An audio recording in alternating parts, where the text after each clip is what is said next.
Have you ever walked away from a conversation feeling heavy and empty? No insults were said, no physical confrontations were had, but something inside you felt stolen, as if your emotions had been twisted and used against you. If that feeling sounds familiar, chances are you've dealt with a narcissist. They don't need physical force to control you. They manipulate you with words, twist the truth, sow doubt, and slowly drain your will. They know how to make you feel guilty for even daring to set boundaries. They turn your attempts to protect yourself into selfishness. But what if I told you that just one question, simple yet razor-sharp, could expose them instantly?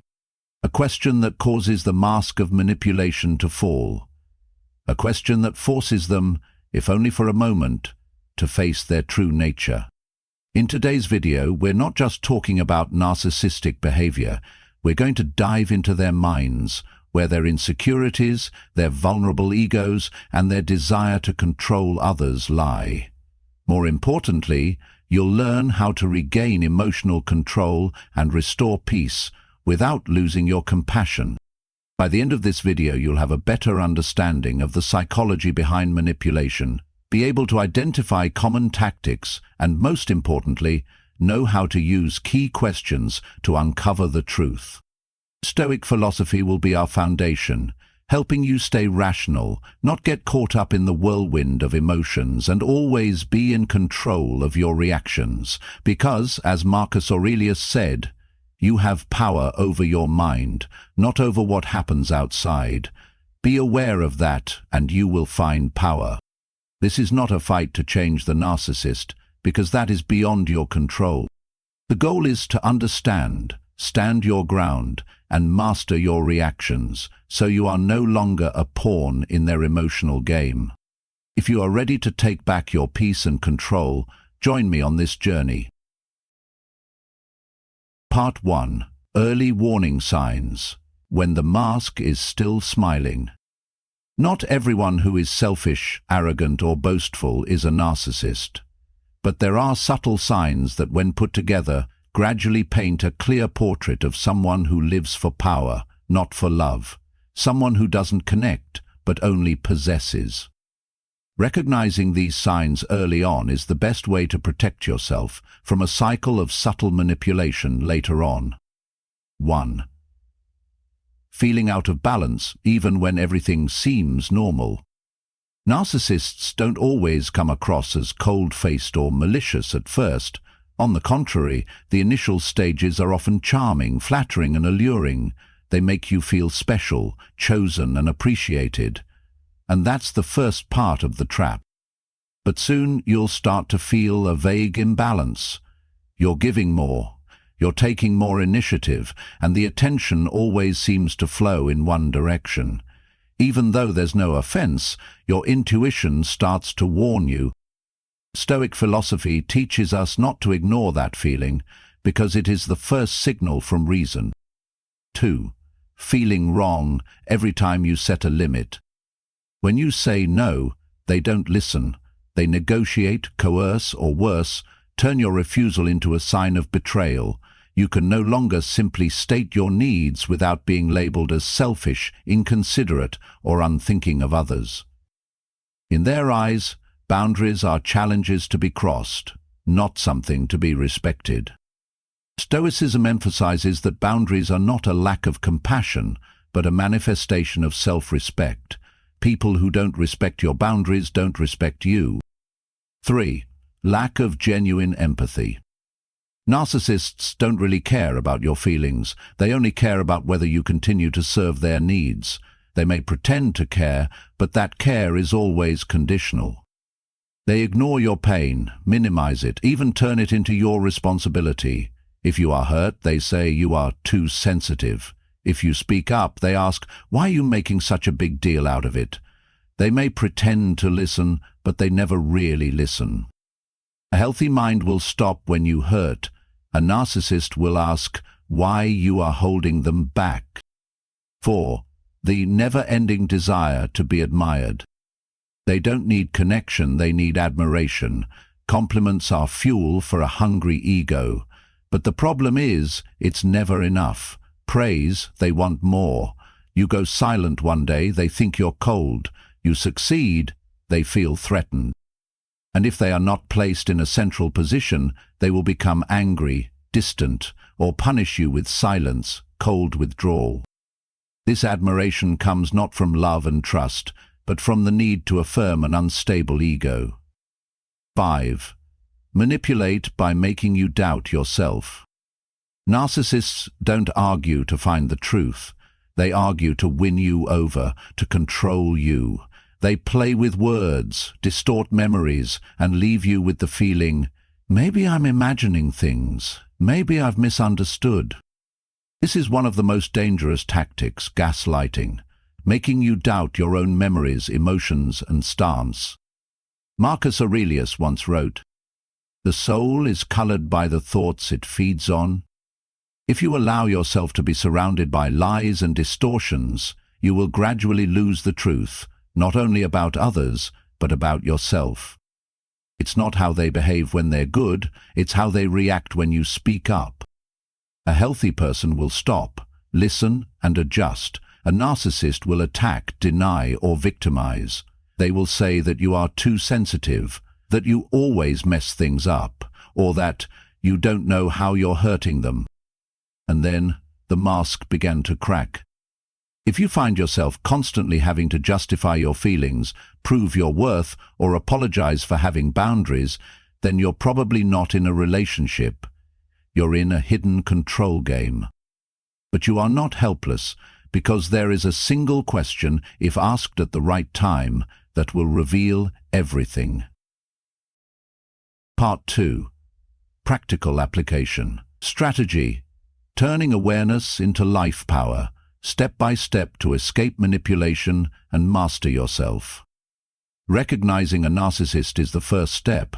Asking questions that expose them is the second step. But the final and most important step is taking action. This is not a loud, impulsive, or emotional act. It is a philosophical act, calm, decisive, and mindful. It not only frees you from the control of others, but also helps you regain control of your own inner self.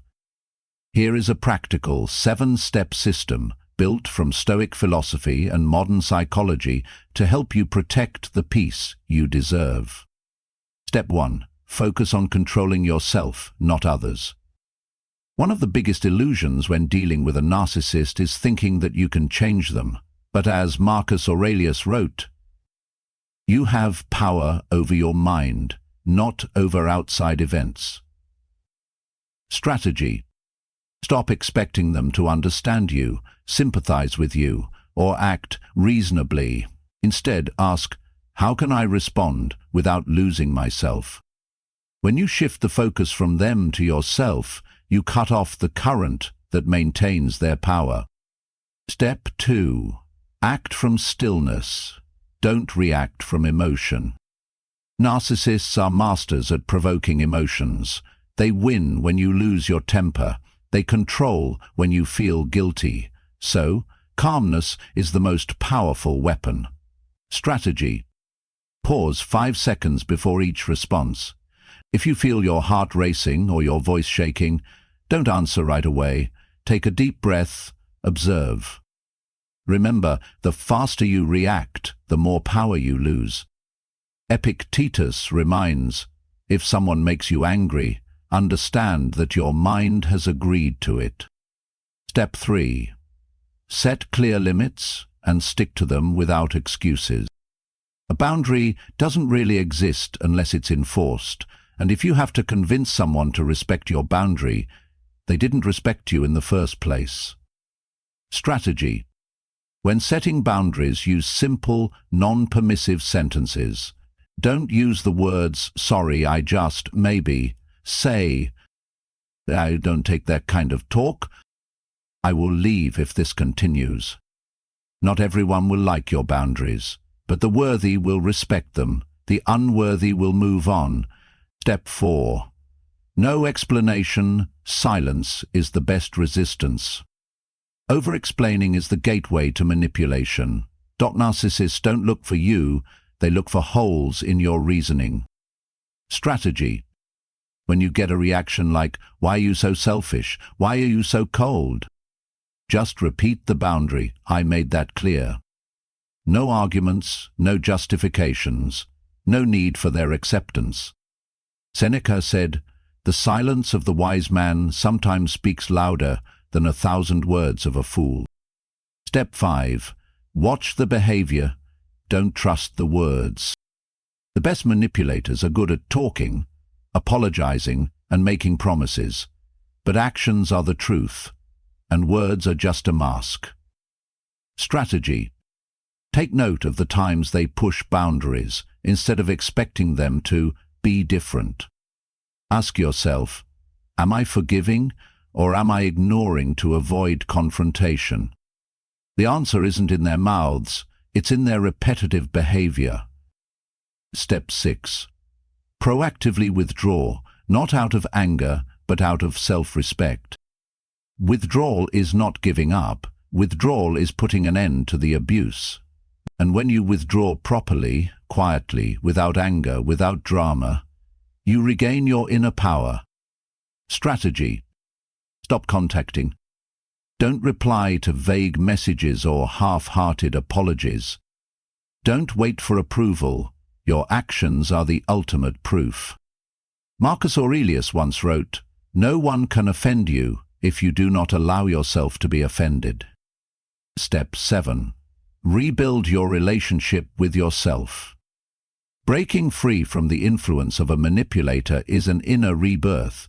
You need to reconnect with your true self-worth, something you've temporarily lost in the process of trying to please others. Strategy. Write down 3 things you will never let anyone do again. Every morning remind yourself, I have the right to be respected, and I don't have to sacrifice myself to be loved. Surround yourself with people who listen without hijacking the conversation. Summary of this section. Practical application doesn't come from grand actions, it comes from repeating simple, right things. Every day.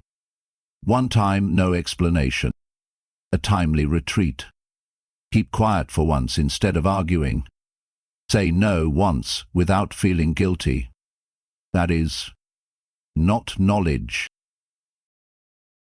Part 3. Understanding the psychology of narcissists. Behind the mask of charm is the fear of being exposed. If you want to break free from the influence of a narcissist, you can't just stay away from them. You have to see through the mask they wear. Understand how they think, why they do what they do, and what really drives their behavior. Only when you understand their nature can you stop being manipulated by the illusion. Narcissists don't act randomly. They repeat a familiar cycle: manipulation, idealization, control, debasement, blame. They start with seduction, then slowly eat away at your boundaries. They want to control your emotions, your behavior, and how you see yourself. Why? Because beneath their confident exteriors, they are deeply insecure souls. Their egos are so fragile that any rejection, any limit you place on them, is an affront to them. So they can't handle rejection, face consequences, or see other people's feelings as something equal to their own. Narcissists aren't looking for relationships, they're looking for power. For them, every interaction is a game of chess, where they need to be sure they're in control of the board. Stoic philosophy has identified this type of person for thousands of years. Marcus Aurelius, the emperor who understood human life better than anyone else, once wrote in Meditations, "Every morning prepare yourself for the fact that today you will meet arrogant, deceitful, jealous, and ungrateful people." He doesn't say that to sow doubt, but to teach us how to actively accept people as they are, without illusions, without anger, only with preparation and serenity. Other people's behavior is beyond our control, but how we react, how we stay sane, that is the ultimate power that no one can take away.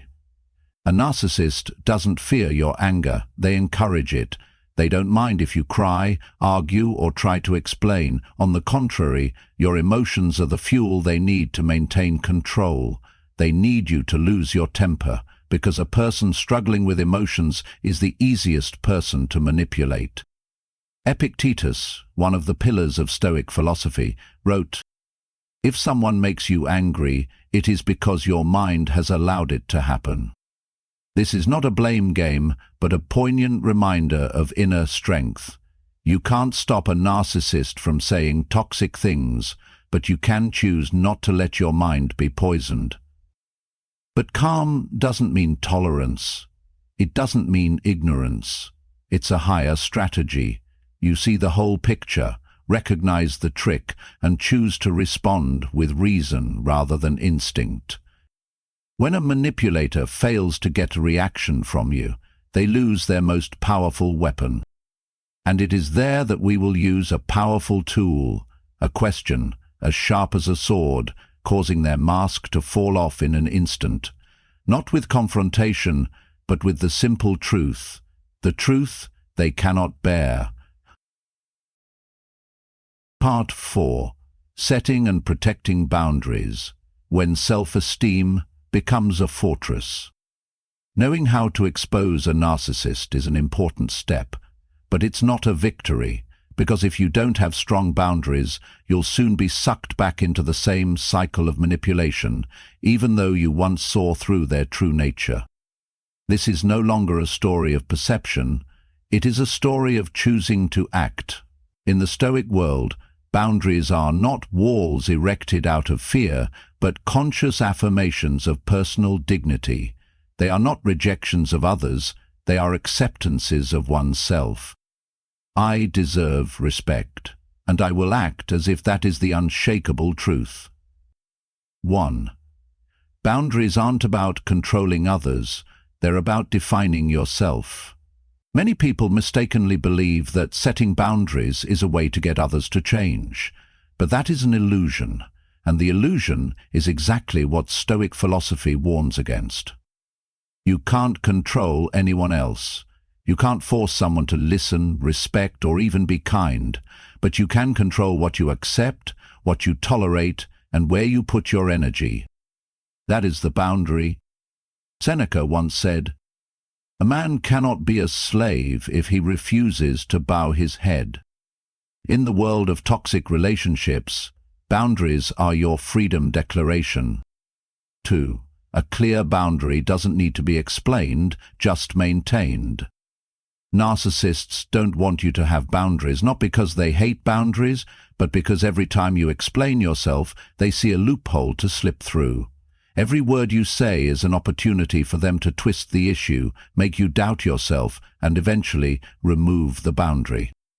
So when you set boundaries, do it with calm, non-emotional, non-justification certainty. For example, instead of saying, "I'm feeling a little tired, I'm not sure I can continue this conversation," say, "I'm going to end the conversation here." Instead of saying, "I feel uncomfortable being spoken to like that," say, "Don't speak to me that way."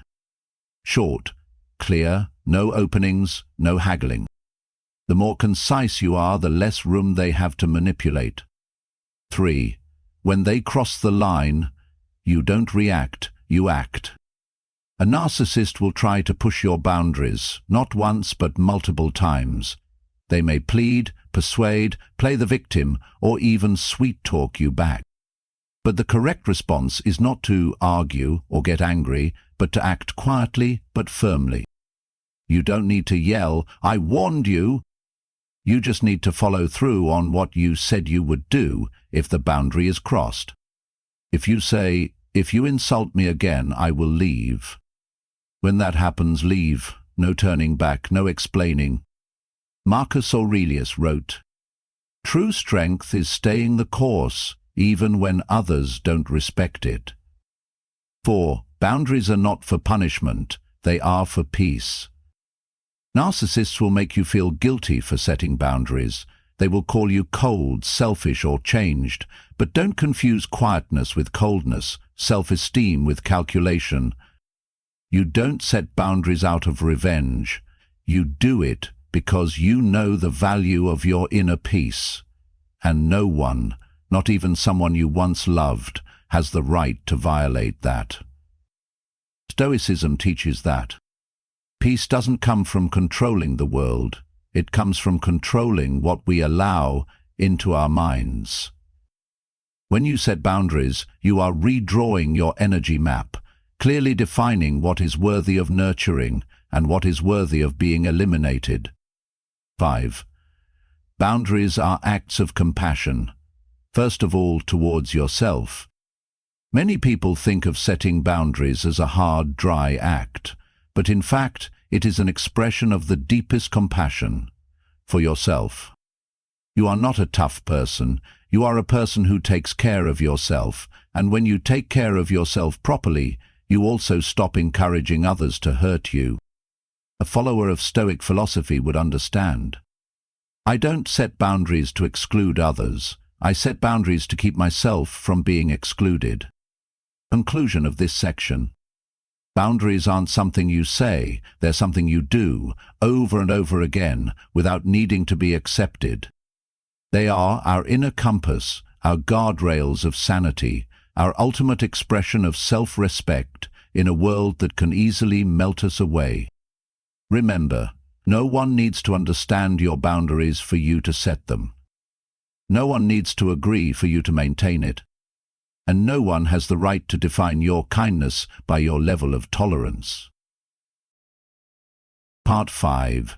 The question that exposes the narcissist. One moment, one reaction, the whole picture appears. There are moments in life when you don't need to yell, you don't need to argue, you don't need to prove that you're right. You just need to ask the right question, a question that the other person can't avoid, can't cover up, and most importantly, can't pretend to be someone they're not. For the narcissist, the question is, can you explain why your needs are always more important than mine? Or, how does it feel to constantly ignore my boundaries just to satisfy your own desires? It sounds simple, but the effect is like shining a light into a room they've grown accustomed to living in darkness. 1. Why is this question effective? This question is not for confrontation, it is to invite the truth into the light. It doesn't make personal attacks, it doesn't insult, it doesn't jump to conclusions. Instead, it does what narcissists fear most. It asks them to do some honest introspection. And that's what they can't do. Because if they admit it, they have to face the self they have been avoiding. If they deny it, they reveal familiar patterns of manipulation. If they attack back, they inadvertently confirm what you are implying. In any case, the truth reveals itself. 2. The reaction will reveal all. A normal person, imperfect, but perceptive and empathetic, hearing that question would pause, think, and often feel a little embarrassed or guilty. They would listen or at least try to understand why you feel that way. But narcissists are different. They can't accept that they rear not the absolute center, and so they typically react in 3 classic ways. Resentment. They get angry, attack you, and accuse you of being selfish, unreasonable, or too sensitive. Denial. They deny the truth, distort the story, reverse the memory. I never did that. You imagined it. Victim reversal. They act hurt, turning the tables. I always do everything for you, and you say that to me? And the thing is, you don't have to do anything. Just observe, listen, and take note of the unspoken truth in how they react. Epictetus once taught, "Don't let words get you down. Look at your actions, for they are the truth." This question does not need to be answered correctly because the reaction is the answer. 3. Why did the Stoics choose questions instead of arguments? Stoicism teaches that we should not waste our time trying to change others, especially those who do not want to change. But that does not mean we remain silent forever. We choose our time, our tools, our tactics, and do the right thing with terrifying calm. In this case, questions are a more powerful tool than any excuse. They help you. Don't fall into the emotional trap. Don't get caught up in word games. Don't hurt others, but don't let them continue to manipulate you either. This question cuts through the fog they try to create, bringing you back to clear light. 4. What happens after that question? Nothing and everything. The narcissist may change the subject, attack, go silent, or suddenly be nice to make up. But whichever way they choose, the initiative is now in your hands. You are no longer being led. You are observing, not a pawn in their game. Stoicism teaches us it is not about winning over others, but about not letting them make us into worse versions of ourselves. You don't need them to admit it. You don't need them to change. You just need to see them for who they are and decide if you still want to invest your energy into a relationship like that. One question, one response. The whole picture is revealed. You don't need to say more. You don't need to explain. You don't need to be right. You just have to do it right and stand firm. Part 6. Real-life situation. When the truth doesn't need to be justified, it just needs to be revealed. The power of a question lies not in how it is answered, but in how it makes someone unable to continue to hide from themselves. And when you stand firm, not being dragged into the emotion, their response will be a wordless acknowledgement. Here are everyday situations, work, family, love, and friendship, where a simple question has caused the entire manipulation game to collapse. 1. The workplace, when kindness is abused. Scenario. You have a co-worker who is always clever at delegating work to you. At first, you think it's just a favor to help your teammate, but over time, they start to assume that you'll take on their workload. When you start to refuse, they get upset. If you don't help, who will? I'm really overwhelmed. You're the only one I trust. Old reaction. You feel guilty, then nod. You're drained of energy, working and feeling guilty. This time you ask, can you explain why my workload is less important than yours? The effect. Suddenly the initiative is yours. They can no longer push the guilt onto you. If they get angry, you know they don't need help. They need someone who can't say no. Stoic reflection. Not everyone who needs help deserves it. Some people don't need you, they need your patience. 2. Family. When love is used as an excuse to control. Situation. A loved one, maybe a parent or sibling, is constantly criticizing your choices, your job, your lifestyle, your parenting style. They say things like, I listen because I want the best for my child. How can a child know how to make the right choice? Old reaction. You try to explain, to prove that you know what you're doing, but every argument is dismissed. This time you ask, how does it feel to constantly belittle my point of view without listening? Effect. The other person is forced to face the truth. They are not helping, they are denying you. If they stay silent or shift to blaming, you have seen enough. Stoic reflection. Friendship is not a license to violate boundaries. Filial piety does not mean silence in the face of disrespect. 3. In love. When emotions are denied and distorted. Situation.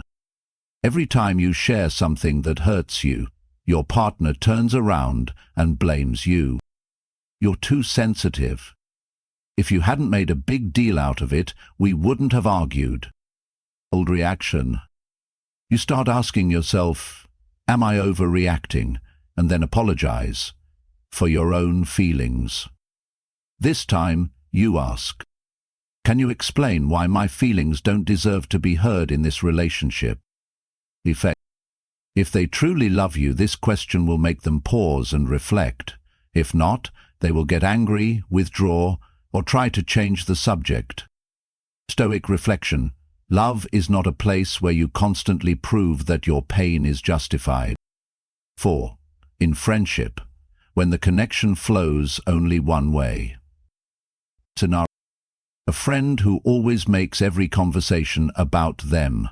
They don't ask about your life, or if they do, it's only to wait for their turn to talk.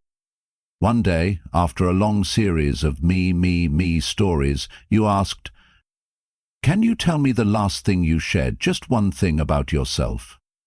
They hesitated, didn't remember, then smiled. "I'm listening, but I've been so busy lately."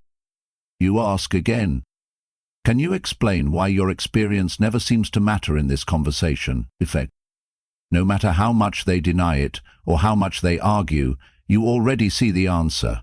You are not considered a person, you are a loyal audience for their story. Stoic reflection.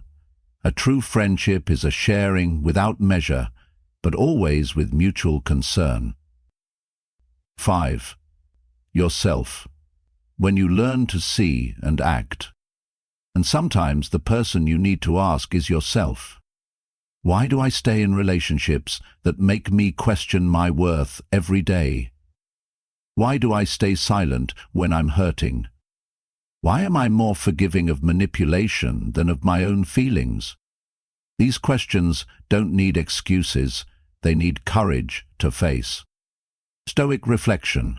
Courage is not standing up to the enemy, but sitting with yourself and not leaving when the truth begins to emerge. Conclusion of this section. In each of these examples, the question is more than a tool, it is a transformational ritual.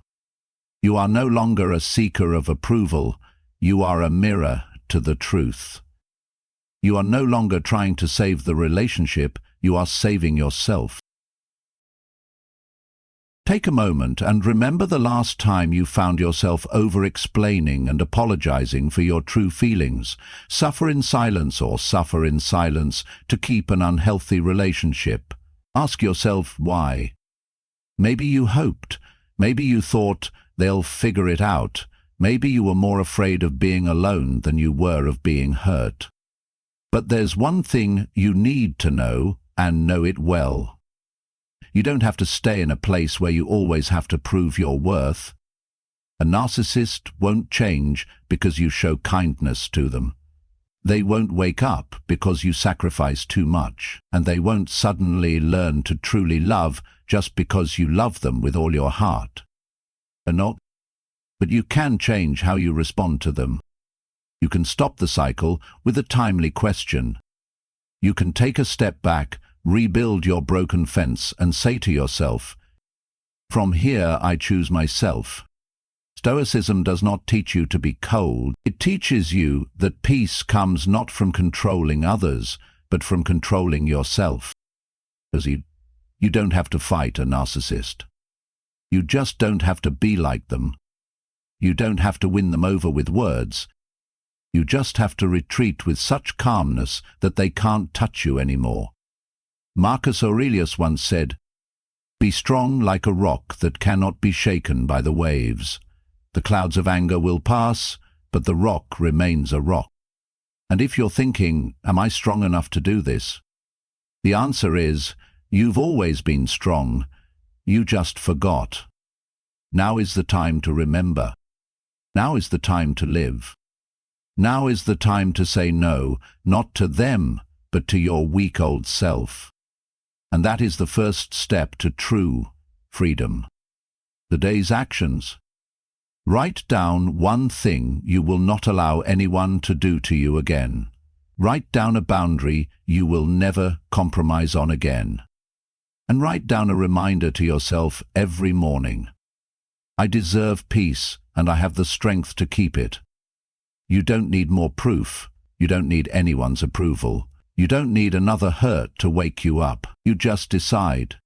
And as every Stoic has always known, true strength is not in not falling, it's in knowing when to get up and keep going. If you are ready. Walk away, don't look back, and never trade your peace for someone else's noise again.